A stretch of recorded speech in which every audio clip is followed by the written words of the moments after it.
And welcome back to the Nutrimedical Report. I strongly encourage you to call in and tell our board op John exactly what your question or statement is on any health, geopolitical, spiritual, or other issue. The number to call is 800-259-5791. The lines are open. We've tested them, they work. That's 800-259-5791. I want to touch on a couple of different issues that will be coming up, and I sent out a mass email last night to many of our people, which includes information about such things as why sunlight deficiency is as deadly as smoking, 17 health benefits of ginkgo biloba, which, by the way, is in our formulas for cardiovasc, very important for microcirculation, especially the brain. Well, cancer cures exposed, natural medicine finally revealed as the answer. 2 out of 3 food cans tested have toxic BPA in the linings, new report says, and that's nearly 200 cans from Campbell's, Del Monte, General Mills, Kroger, Albertsons, and more contain toxic bisphenol A, which, by the way, is an endocrine disruptor, and I mentioned this the other day. There's probably multiple causes, including what I call cultural pollution, which is causing disturbances in normal male and female sex and role models, but it's also biological and toxic disruption by what we call endocrine disruptors that not only cause cancer, they rewire the brain and they change hormone levels that start to cause effects. So, for example, when you start giving male hormone to females that they call themselves transgender. I saw a Skylar Baylor, who was actually on the show. She's in Harvard, is in the swimming team, but she's also I'm not sure what she's taking, but she's a top student. But she's apparently, quote, trans, as they say. She had an eating disorder at first, and she went through not only bilateral mastectomy as a female, but started taking male hormones. Well, it not only changes their voice, but it changes wiring in their brain.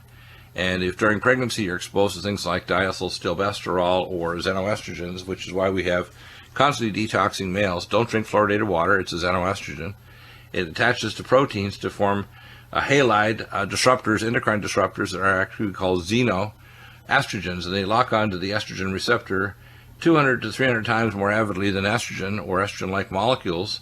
And as a result, they disrupt the normal brainwave and thought patterns, but also the organ development, fertility, etc. So if we're wondering why there's disturbances in human biology, there's multiple causes, but the 2 are primarily cultural and and epigenetic in terms of endocrine disruptors. And if people say, well, I don't agree with you, it's not a matter of disagreeing. It's a matter of evidence. I mean, we can do fat biopsies and high-pressure chromatography and show these xenoestrogens in the body. We can do new types of brain scans and other tests that can show that the wiring of the brain is changing.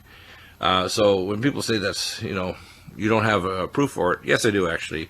And I can prove it on any individual without having to do a big study of whether or not there's a problem. So sexual orientation is partly cultural and partly biological, and both are interacting in a very negative way to disrupt the neurobiology of families and people. So it's no wonder the United Nations has 34 designations. It's because of cultural pollution of the role models, and it's also due to biological disruption of human biology. And that's why 25% of couples now, supposedly healthy couples in their early 20s, are functionally sterile. And that's why you have to use what we call pregnancy-enhancing technologies, very low sperm counts, low male hormone levels, low ovulatory levels, inadequacy of the early stages of pregnancy to maintain a pregnancy with proper progesterone, etc., and the presence of toxins that disrupt normal implantation of the embryo in the uterine lining, etc. So there's multiple reasons why things are not good, okay? So the human race is heading toward what I call a unisex, in the sense of disrupting normal biology. It's heading toward infertility, and it's heading toward decreasing the epigenetics of peak IQ, etc. Because they found in China, when they fluoridate water, they found no children with an IQ over 170, except in the rural areas where there's no natural fluoride in the water and there was no fluoridation of the water. So if you want to get children, you cannot fluoridate water and expect to have them with super high IQ. And so even if they're just average, you may shave off 5 or 10 points, which can take them from being superior to being average. So that's very significant. And also, if you lose 5 or 10 points, you can take people who are average and put them into what we call, significantly impaired, or we call retarded. And the word retarded means they're not stupid, but they're a lot slower, so they can't keep up in class.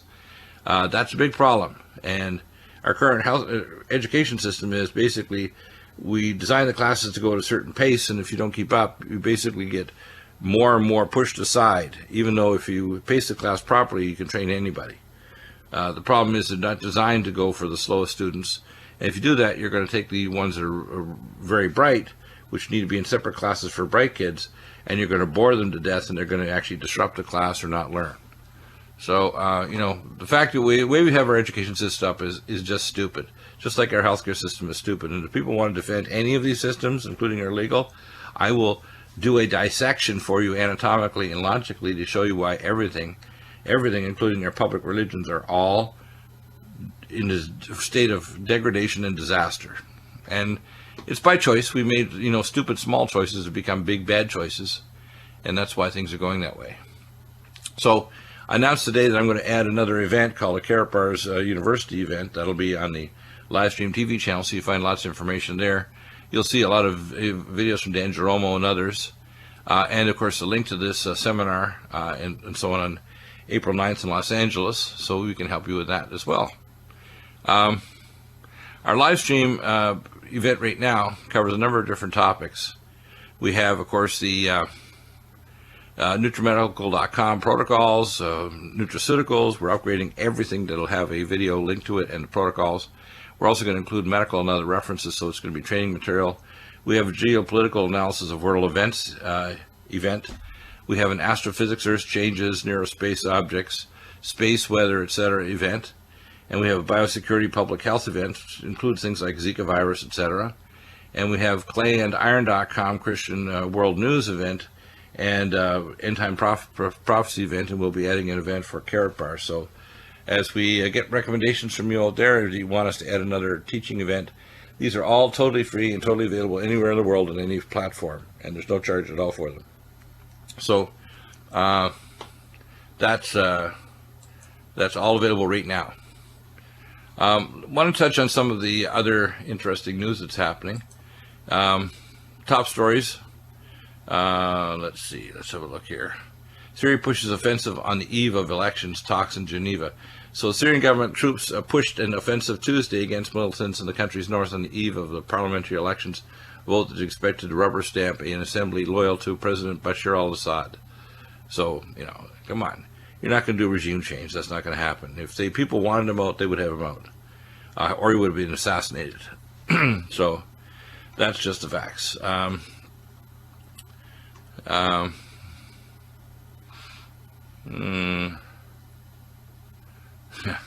I get a kick out of this. Okay. We have the cue the X-Files music, close to 1,500 UFO sightings in Canada. This is what people have to understand. We talk about things like this on the program to explain exactly. I don't call them UFOs, I call them IFEs. 95% of the vehicles you're seeing up in near space are our vehicles or vehicles from other countries that are collaborating with us. The other 5% are other vehicles from that we can discuss about in another show, or if you want to ask those questions. Trump's support, of course, is deeper than it looks. What's going on right now, of course, is Ted Cruz and his criminal organization actually tried to seize the delegates and have, apparently, without a proper vote in Colorado. One of his buddies also is involved with securities fraud. This man, Ted Cruz, is very evil, and so is his evil wife. It shouldn't have been discussing her looks, but how she looks at the world in terms of NAFTA, the North American Free Trade Agreement, and so on. What's going on, of course, against the leaders of various nations, including Putin, is after the Panama Papers came out to try to push against, Putin and his colleagues to say they're corrupt, just like they're trying to overturn the government and impeach Dilma Rousseff of Brazil. And, of course, they're all a member of the BRICS nations. This is all tied to the economy. It's all tied to things like the release of the OX513A gene and Zika virus, which is now, by the way, there's new studies that show that Zika is now causing a syndrome similar to multiple sclerosis in adults. So it's not just a minor thing now. So Zika is causing another brain disease, and we'll talk about that when we come back. It's called acute disseminated encephalomyelitis, ADEM.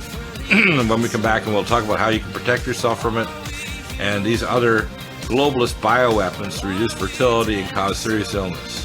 That is Steely Dan with The Last Call to the Last Mall. It's the last call to get your health back. I saw an article today in the news that says, if you live to be 100, would you want to get there? Well, you want to increase your lifespan, not your death span. You want to live to be 100, and the ideal way is to live to be, let's say, 160 or 200, and still be able to go jogging, you read a book, have normal sex, digest your food, not have cancer, not have heart disease and shortness of breath, sleep properly. But a lot of people aren't. They're on polypharmacy. The average person in their late 60s in America is on 6 to 12 drugs. Actually 9 to 12 drugs, not 6 to 12. And they're also have many procedures done. Rate of cancer has gone up since I went to medical school from about 1 in 12 to about 1 in 2.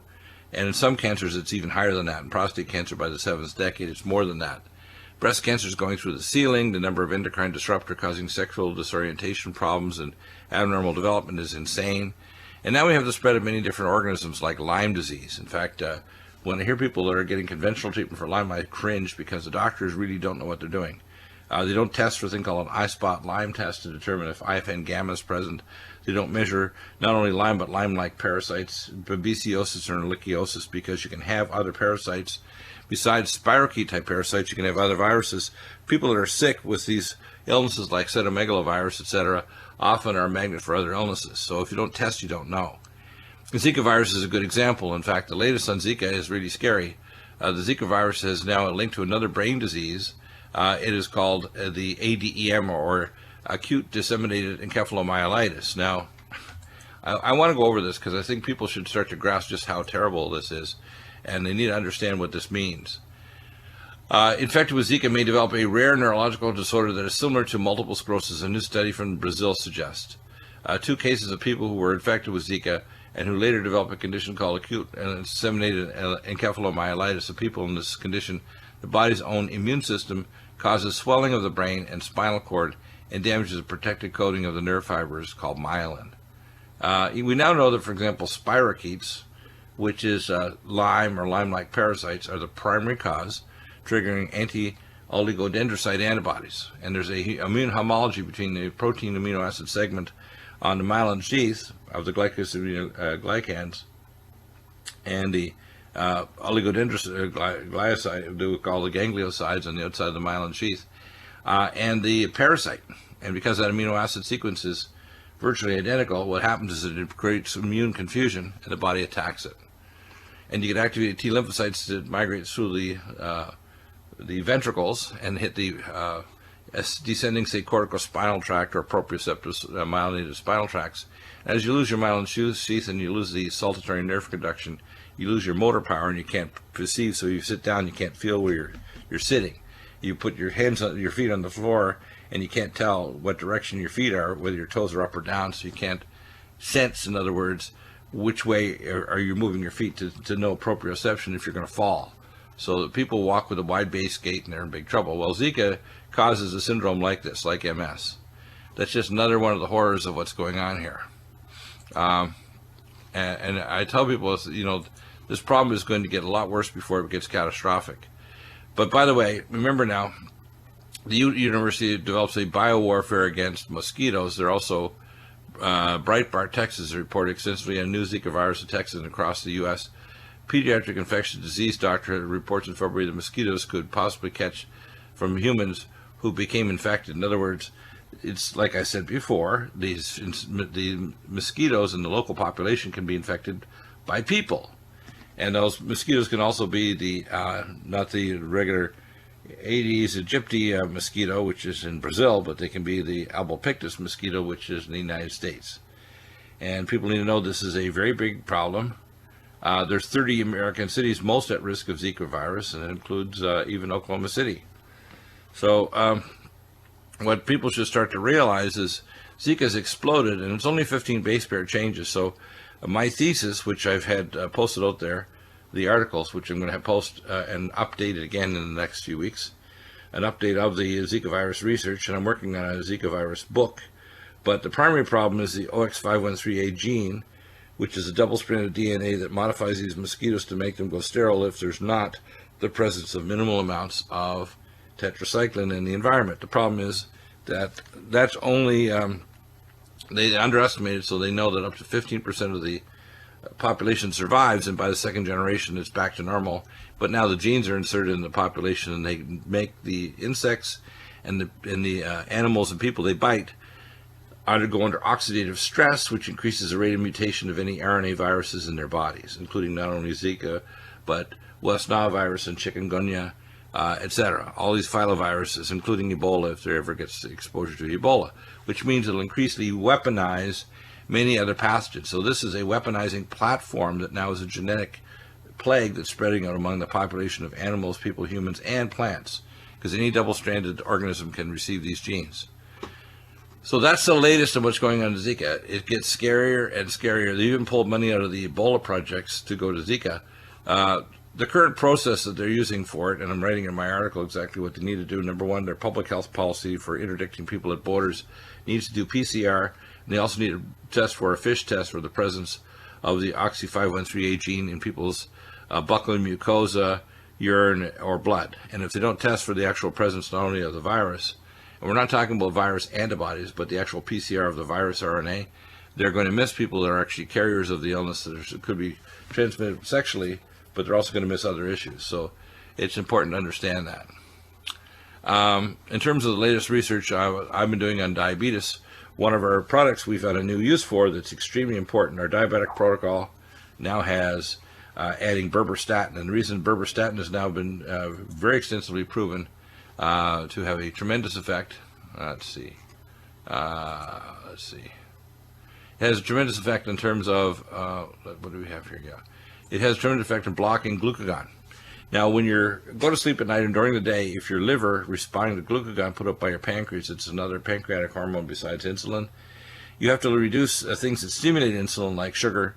You have to reduce glucagon because your body takes and drives the blood sugar up with glucagon. And of course, when you're seesaw with glucagon, it also drives your insulin up. So you've got to reduce glucagon. So besides the glycemics and dibetaline and leptin metabolic to reduce insulin resistance, it's very important to be on at least 2 berberstatin twice a day. And I'm telling people now, not only measure their hemoglobin A1C or fructosamine, but also measure oxymarkers, which is T-bars and 8-hydroxy-2'-deoxyguanosine, but also to measure fasting blood insulin, along with fasting blood sugar and blood glucagon. If your fasting blood glucagon is high, your morning sugars may be higher than the sugars after supper, believe it or not, because your body's converting protein back into sugar. So a lot of diabetics, their primary problem is their liver is overactive in response to glucagon, and that makes things virtually impossible to lower. Unfortunately, a lot of the treatments for diabetes is to try to lower blood sugar, and they drive blood insulin up by drugs and or insulin injections.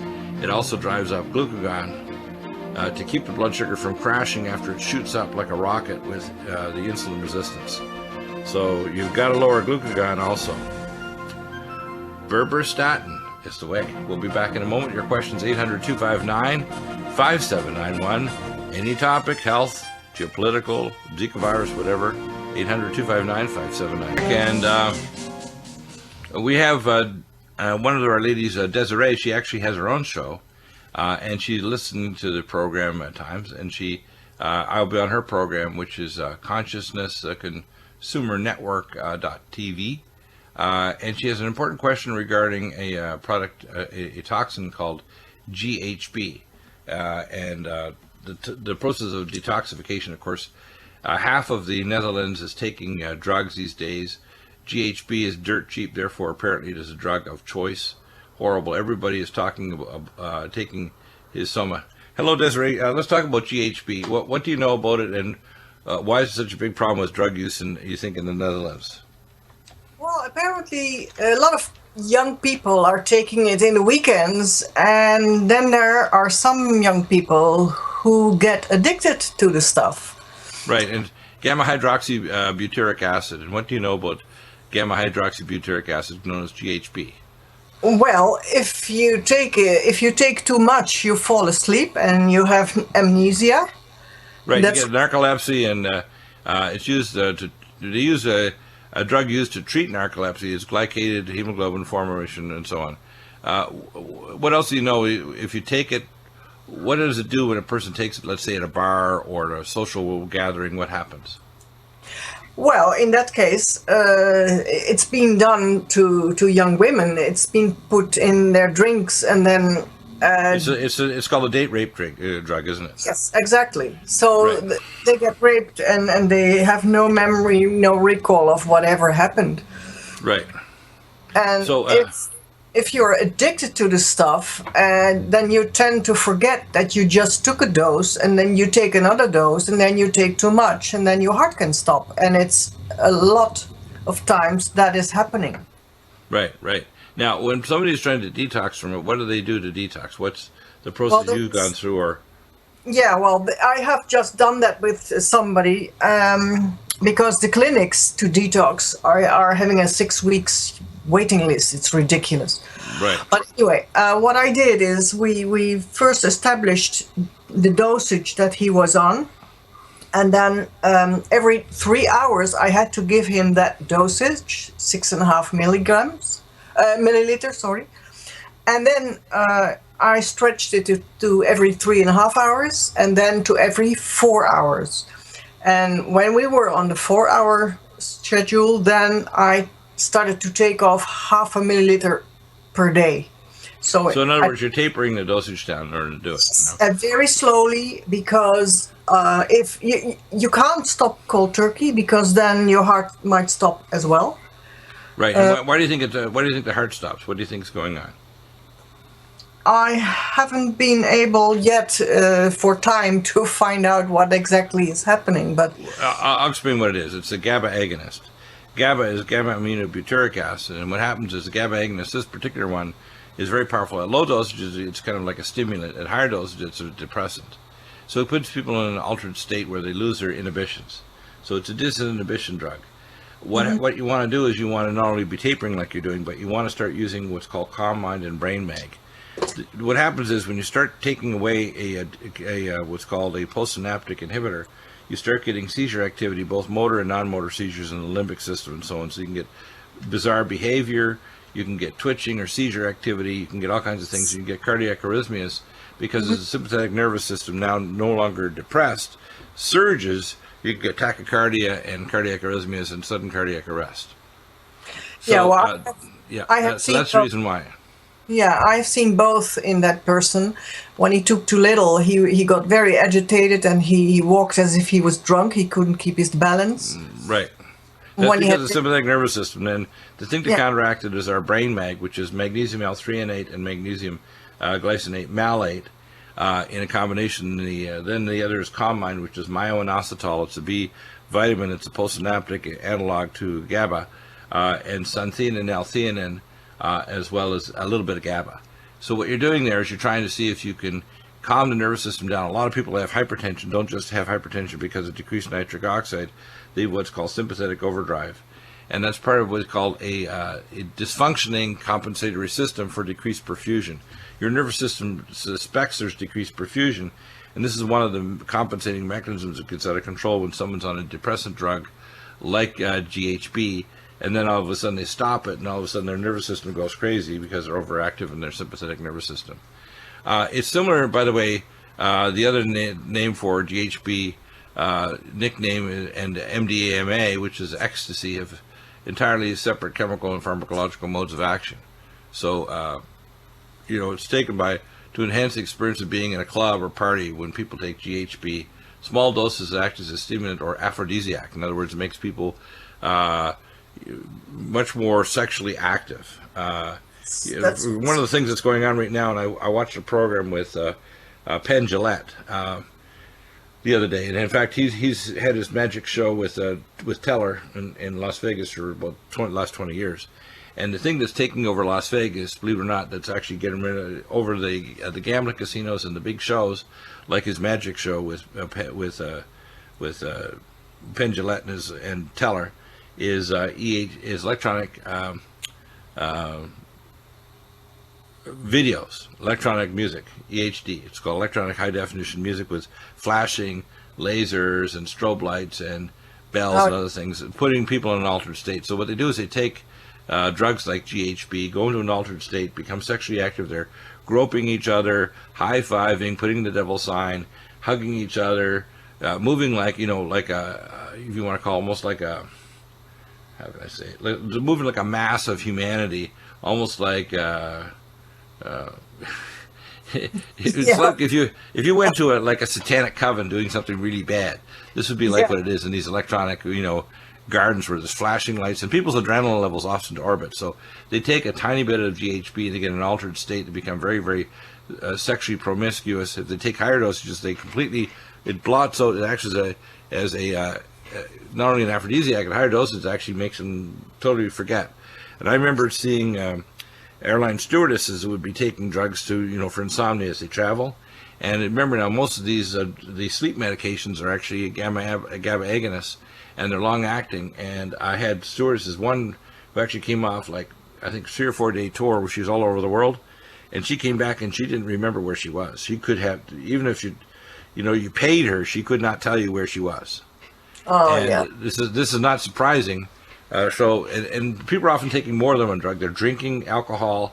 They may be taking more powerful forms of marijuana. And people think, well, it's okay to make legal marijuana. The marijuana we have now with delta-9 THC and other delta cannabinoids is 20 to 30 times stronger than the stuff back in the 70s when I went to medical school. It's dangerous. And I know I was seeing people as an occupational doctor. I was a toxicologist for Ameritox and properly certified by IBIMI, et cetera. I was a director of OCMED too as well. And I can tell you, people operating equipment on either things like alcohol or GHB, and it's usually a soup. They may be taking an anxiolytic, like a benzo we call it. They may be taking an antidepressant like Prozac or Celexa. They may be taking a couple drinks.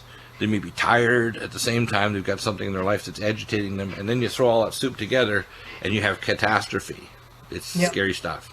So what I would recommend for detoxing, number one, is a tapering dosage like you did, but use a dosage of Brain, Mag, and Calm Mind. And then you got to stop the oxidative stress in the brain, because the brain, when you put it through this stress, can actually cause enough firing of the limbic system and various nuclei. You can actually damage the brain neural pathways.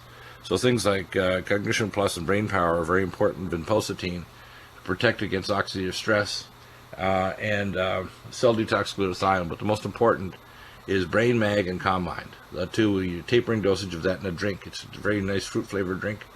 Will keep people as they're tapering off the GHB. Do you want to stay there and tell us about your show when we come back, and what topics you want to talk about when we go on air? As I say, I like topics on anything. I like to be in the batter cage. I like to ask people questions as well. AXE, not ASK. We'll be back in. Well, it's good to have you on the program, Desiree. I like to answer any question on any topic, and I put this challenge out to people out there. And it may seem bold, but again, there's a difference between competency and arrogance. I am not arrogant, okay? I'm just really competent in a whole range of topics. And this is one of them where I have a lot of competency, and a lot of it where I don't know, I know where to ask the right questions. You had a question about fertility in Europe. How bad is it there, and what's going on? Well, what I can see is that our fertility rate dropped beneath the 2.1 that you need to have a culture reproducing itself and having enough children to get the culture going.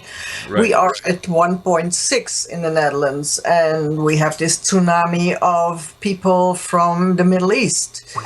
What's their reproduction number there? And I know what it is, but I want to see what. Oh, it's much higher. 1.8. 3.4. Yeah. 3.4 is their number. 8 children per family. Yeah, it's amazing. Right. The average male that has adequate income has 4 wives and 13 to 14 children. But if you average it all out, it averages out that the average fertility rate, reproduction rate, is 3.4, which is considerable. So in other words, including Heritage, which is migration into Europe, and we're going to give Bill Warner back on, a former Tennessee State University philosophy professor who has politicalislam.com. We also have the 4 DVD set by Jonathan Gray, who has this additional 5th DVD, which we looked at. He'll be back on the program tomorrow, and it's not really open to people academically attacking what I say or he say. These are just facts that aren't even disputable. So when people want to argue, I said they're not open to argument. It's just one of those things, like a foot is 12 inches. That's not arguable. A foot is always 12 inches, whether you want to argue or not. A meter is so many long according to a light standard based on the international standards. Now, as a scientist, I can tell you exactly why the fertility is dropping. And these are the parameters. The first one is we have cultural degradation. They want alternative lifestyles, and it's part of the globalists to destroy the family. But the biggest reason actually is biological. And biologically, if you actually look at testosterone levels in males, if you look at fertility levels, if you look at all the other parameters that determine, for example, oxytocin is a bonding hormone. If I want to know if a military unit is very well bonded, what I do is I put them through a simulated combat regime for, say, a couple of days, and I measure their basal level of oxytocin. And that will tell me if there's one guy that has really low oxytocin, we need to pull him from that unit. Did you know that? It's the same No. bonding hormone as a mother and baby when they bond with breastfeeding, but it's also between husband and wife. So if you see a husband and wife taking a vacation, if their oxytocin level stays nice and high, it means they're going to probably stay together. It's correlated directly with how many minutes they speak per day. If they speak 21 minutes a day or more, where they have a private conversation, they're probably going to stay married even if they're fighting. You know, they can hate each other, but they may love each other, but the biological hormones are what keeps them together and also reproducing. So if the bonding hormones are there. Now, biologically, what's happening is you not only rewire the brain when you expose them to female hormones, and you see this with trans people, like I saw Skylar Balar on the 60 Minutes program, and of course this girl, her father was white, her mother is Chinese, and she's very intelligent. She actually got a scholarship to go to Harvard, and she was on the women's swim team, but she's always been, quote, attracted to girls, and she feels like she's really a tomboy, and she wanted to make the transition to be a boy. Now, the problem is, if we actually were able to do neuroscience, and again, I tell people this is the same, if someone could get all the criminals and all the people who have sexual deviancy and other things into my laboratory, I could do neuroimaging, neuropsychological testing, and advanced imaging studies and show you that the various neural pathways in their brains are rewired so they are not of their assigned sex. Okay? Their hormone levels are screwed up, their neural pathways are screwed up, and the sexual orientation pathways in their brain are messed up. Now, it's not genetic, it's epigenetic, and the epigenetics is affected by toxins. So when somebody says, well, I'm toxic because God made me this way, no, the toxic world made you that way. And Yeah, the toxic culture made you that way. So you have a toxic culture in the West that accepts alternative lifestyles and so on. So if you have a slight deviancy, you're going to then you're going to subcategorize yourself and repeat behavior that even if you only have a slight tendency toward that, you're going to become gay, lesbian, whatever. You may have had a traumatic lifestyle. For example, and a good example is Hillary Rodham Clinton. People want to know what made Hillary Rodham Clinton. Now, she is above average intelligent, maybe genius level, but she was taken to a home as a child where she observed sex magic ritual and human sacrifice and had to drink blood and eat flesh. Her family had been warlocks and witches for many centuries in Europe. They're the Rodhams. They're an ancient, we call Druidic cult family that are descended from the ancient Druids. And remember, the Druids are basically the apostate Aaronic priests. So if you see a lot of Celtic ceremonies that look Hebrew, it's because the apostate Aaronic priests that were cast off by the Medo-Persian Empire ended up in Europe and in the British Isles. In fact, the Hebrides means the Isles of the Hebrews. And you'll see a lot of similarities. For example, the Book of the Kells, for example, which is in Ireland, and I saw a copy of it in St. Mary's University in Halifax, Nova Scotia, is written in ancient Aramaic and is 2,800 years old, because the ancient Hebrews are the tribes of Europe. The Celts, the Irish, the Picts, the Germans, the French, etc., Spaniards. They're all Northern Hebrew, or we call the House of Ephraim, the 10 tribes of the north. What people should start understanding is because the Hiraj is called by Islam, and there's 3 reasons for the Hiraj. The first is they have an apocalyptic culture that in their own Quran they teach that the third jihad is on, and it's the time for them to take over the world and see the appearance of the Mahdi. And the Mahdi will make peace between Sunni and Shiite Islam, which, by the way, Obama's trying to be a Mahdi kind of, wannabe. At the same time, he's supplying them with weapons, like, giving Iran nuclear materials and looking the other way when they make missile systems, with Hebrew on the side saying, we need to destroy Israel as well as Farsi. So what we're seeing is the Muslims are moving in there, and unfortunately, because of their disturbed apocalyptic eschatology, they're probably going to get whacked by the West because the next crusade is coming. Now, the problem is, you don't see them trying to remove endocrine disruptors from the water supply or the food supply. In fact, they're adding more and more genetic pollution with the oxy513A gene, which they've inserted now. We're seeing more spread of toxic endocrine disruptor chemicals, and people say, like bisphenol A, I announced here from Green Med Info, that 2/3 of cans in America, major food producers, have endocrine disruptors that are xenoestrogens, which means they attach to the estrogenic receptor in males and females up to 300 times more avidly than estrogen. Estradiol, estriol, estrone, and as a result, they feminize males. Now, as I say, tongue in cheek, if you look at alligators and you're an alligator farmer in Florida, you have to turn them over to tell the male alligators from the females now, because before you could tell, now you can't tell until you flip them over. And that's happening with Europeans. The diet and the culture and so on of Muslims, if they live long enough in the toxic culture or the toxic food of Europeans, their fertility rate will drop. But because of their culture, in a generation, which is 20 years, they'll take over Europe, and it'll be fully Islamic by 2036. Completely Islamic. It'll be an Islamic superstate. Here in America, with the open borders that the globalists want to have, and the progressives like Obama and Hillary Clinton, etc., and Bernie Sanders, this nation will take a little longer. It might take another 5 or 10 years, but it's coming, because we got 10 million Muslims. But at the rate they reproduce and the rate that we don't reproduce, like in Japan, they're going to disappear. They actually calculate out that the Japanese, between their death rate and their birth rate, will cease to exist by the early 22nd century. There won't be any Japanese, except maybe in other countries where their birth rate's higher because they're not living in the Japanese culture or the toxic exposure that reduces human fertility, sexual orientation, and neural pathways that make you fully female or male. Now, as an environmental doctor, and I was one of the founders of Greenpeace over almost 50 years ago now, and as a toxicologist teaching the Academy of Environmental Medicine, I can tell you, and a blogger for the Academy of Anti-Aging Medicine, for all the doctors in the world in our academy, I can tell you we are screwed and tattooed, as they say in the military. So if we wonder why fertility rate's low, Dr. Deagle can tell you precisely why, and I can test and prove it with imaging studies, hormone levels, and levels of things like oxytocin. Now, by the way, when you abort babies, the oxytocin level between mother and husband and mother and child, is the bonding hormones are less. So not only do they have very higher rates of cancer, but they also have more difficulty bonding. So rates of abortion, a second abortion, or a divorce, or a lack of bonding with future children is a lot less as well. So it disrupts the family. So all of these contribute to fractured families, lack of bonding, and degradation of the society. All by design. All by design, and Dr. Deagle knows exactly how it is and how you can reverse it, but no one even gives me the abuse to challenge me. And I want people out there that think they know better to challenge me. For God's sake, do it. Because if you think you know better, don't use ad hominem attack saying he talks too fast and he interrupts his guest. Yeah, I do. I have warts. I'm a warthog for God. But show me scientific facts of why I'm wrong. Show me logic of why I'm wrong. So when we come on your show, we'll talk about this, and I'll have a paper ready as well. Okay. Thank you for calling into the program on GHB and on fertility. We'll be back in a minute.